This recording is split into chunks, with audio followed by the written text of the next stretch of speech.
নেত্রকোনার দুর্গাপুরে ৪ শহীদ পরিবারকে ঈদ উপহার দিলেন ব্যারিস্টার কায়সার কামাল।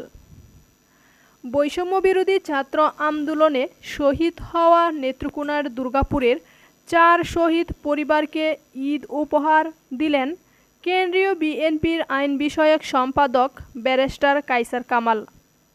গত বুধবার শহীদ পরিবারের বাড়ি বাড়ি গিয়ে এই উপহার পৌঁছে দেন উপজেলা স্বেচ্ছাসেবক দলের আহ্বায়ক মির্জা নজরুল এবং পৌর যুবদলের সদস্য সচিব সম্রাট গনি, উপজেলা বিএনপির সদস্য হাবিবুর রহমান মাস্টার, পৌর যুবদলের সদস্য সচিব শামীম আহমেদ খান সুমন, উপজেলা স্বেচ্ছাসেবক দলের যুগ্ম আহ্বায়ক লাল চাঁদ মোল্লা, বিরিশিরি ইউনিয়ন স্বেচ্ছাসেবক দলের আহ্বায়ক আব্দুল কালেক, সদস্য সচিব সুলতান মাহমুদ, বাকলজোড়া ইউনিয়ন স্বেচ্ছাসেবক দলের যুগ্ম আহ্বায়ক মোহাম্মদ বকুল, ওয়ার্ড স্বেচ্ছাসেবক দলের সভাপতি জিয়াউর রহমান সহ আরও অনেকেই।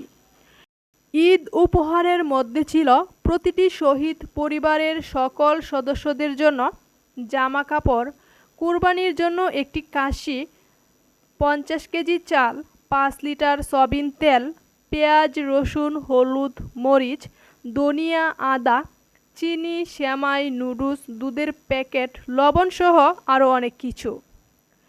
2024 সালের জুলাই-আগস্ট মাসে সংগঠিত বৈষম্যবিরোধী ছাত্র আন্দোলনে শহীদ হন দুর্গাপুরের ওমর ফারুক, মাসুম বিল্লাহ, সাইফুল ইসলাম শেখকুল এবং জাকির হোসেন। ঈদ উপহার পেয়ে শহীদ পরিবারের সদস্যরা আনন্দ প্রকাশ করে বলেন, ব্যারিস্টার কায়সার কামাল সুখে দুঃখে সবসময় আমাদের পাশে দাঁড়ান। ইতিপূর্বে তিনি আমাদের নানাভাবে সহযোগিতা করেছেন। এই উপহার পেয়ে আমরা খুবই খুশি। ব্যারিস্টার কায়সার কামাল বলেন, শহীদ পরিবারের পাশে দাঁড়ানো হলো আমাদের ব্যক্তিগত, সামাজিক এবং রাজনৈতিক দায়িত্ব। তাদের আত্মা বলিদানের জন্য আমরা এই নতুন বাংলাদেশ পেয়েছি। তাই তাদের পাশে সর্বদাই আমরা আছি এবং থাকব।